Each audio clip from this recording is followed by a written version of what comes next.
I saw recently, and this was after President Trump went to the Middle East and visited in Saudi Arabia, that Israel. I saw a Washington Post headline, Donald Trump saying our vision is one of peace, security, and prosperity. I saw a Newsweek headline, Trump brings hope of peace and security. I saw a Jerusalem Post headline, Netanyahu, all talk security and peace with President Trump.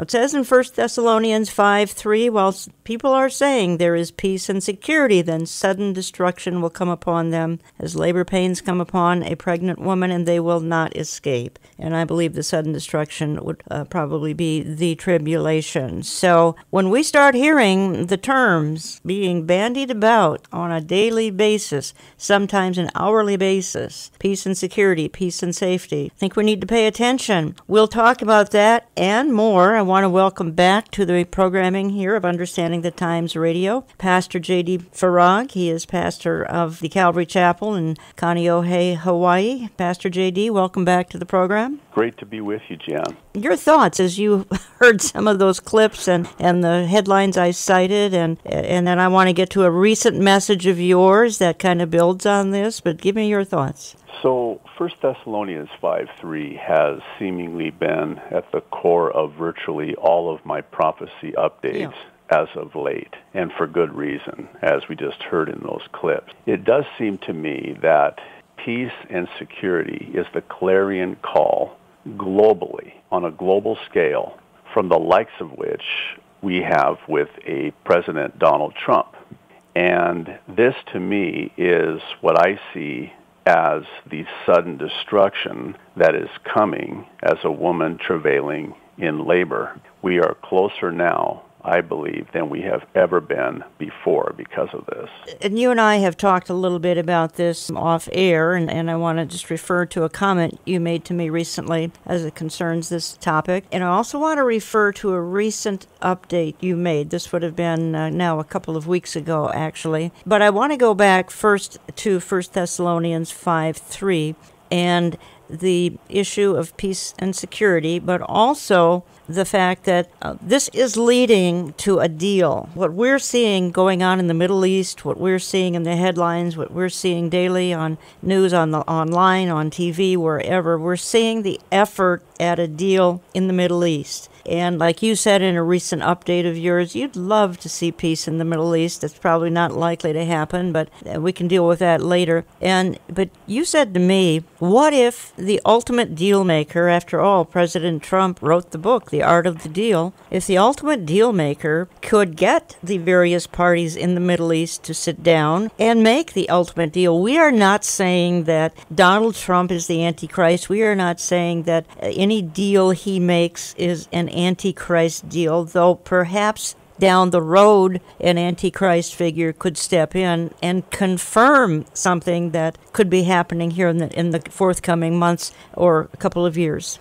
When you hear those two words, peace and security, it is under the banner of Jews and Palestinians, so-called, living together side by side, vis-a-vis the two-state solution, living side by side as two states in peace and security. Couple of thoughts. First, I really believe that the so-called two-state solution is Hitler's final solution repackaged. And the reason I say that and believe that is because for the Muslims, for the so-called Palestinians, there is no such thing as wanting peace with Israel. Peace with Israel for them means the destruction of Israel. This was Muhammad's M.O., if you will. Make peace with your enemy, then destroy them. Saladin after him, same thing. Make peace with them, then destroy them. Arafat, when he would return from the U.S., would go to Ramallah and in Arabic say, peace for us means the destruction of Israel. But when he was here, he would say, we want peace with Israel. Right. Well, he came to Camp David in 2000, and I believe that was with Ehud Barak back in 2000 and President Bill Clinton. And Ehud Barak offered Arafat 95% of what he wanted. 95% of what he wanted was offered to him on a platter. He refused it, went back to the Palestinian territories, was received as a hero, and, the rest is history because they don't really want peace. They want war. Yeah, they want the destruction of Israel. But I'm going back, JD, I'm still going back to this potential covenant. Your statement to me that the ultimate deal maker, President Donald Trump, could come up with some sort of a deal, could come along, which could be down the road tapped into perhaps in a more significant way. Because you and I are not saying that Donald Trump is the Antichrist. I get emails saying he is. I don't buy into it. I'm sorry. It's not the case. I don't think he can be. And I don't think he has to be. And I'll explain why I say that. In Daniel 9:27, the he who confirms / enforces the covenant is the one who I believe will put in place by force with many that which was already on the table, so to speak, prior. On the table, correct. So now we have who is arguably the ultimate deal maker who is on this quest to achieve that which no one has been able to achieve heretofore. Along with being the ultimate deal maker, Trump is also the quintessential builder. And this is why I'm beginning to believe that a plausible scenario would be for Donald Trump to actually achieve said ultimate deal, bring Jews and Palestinians together with this two-state solution to dwell and live together in peace and security. And one of the ways that he will accomplish this, potentially, is to offer them the building of their temple. And that's going to seal the deal.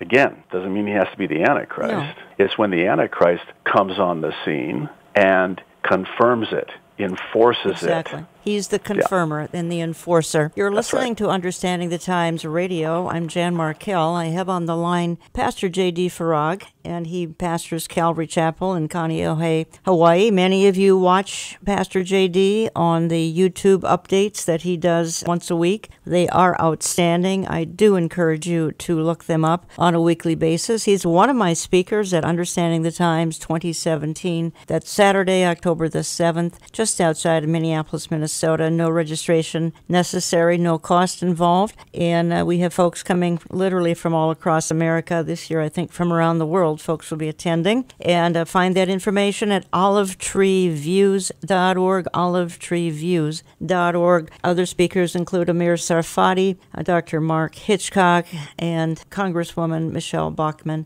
now retired from Congress. I'm going to play a quick soundbite just to build on what we're talking about. This is Prime Minister Netanyahu talking about this kind of peace and security.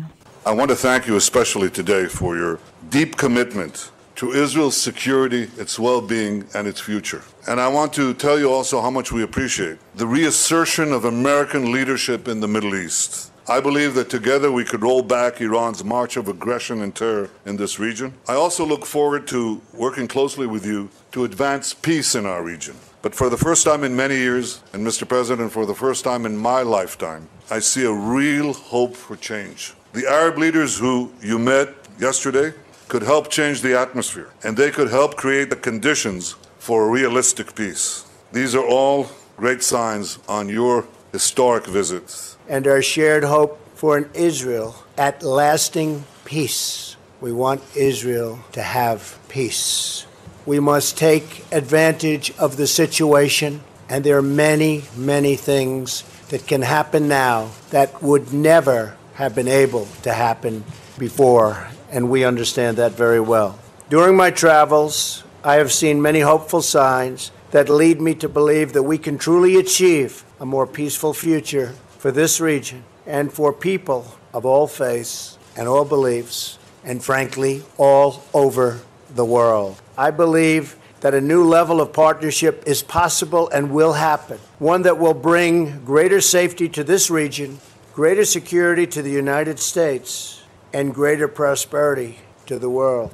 This includes a renewed effort at peace between the Israelis and the Palestinians. And I thank the Prime Minister for his commitment to pursuing the peace process.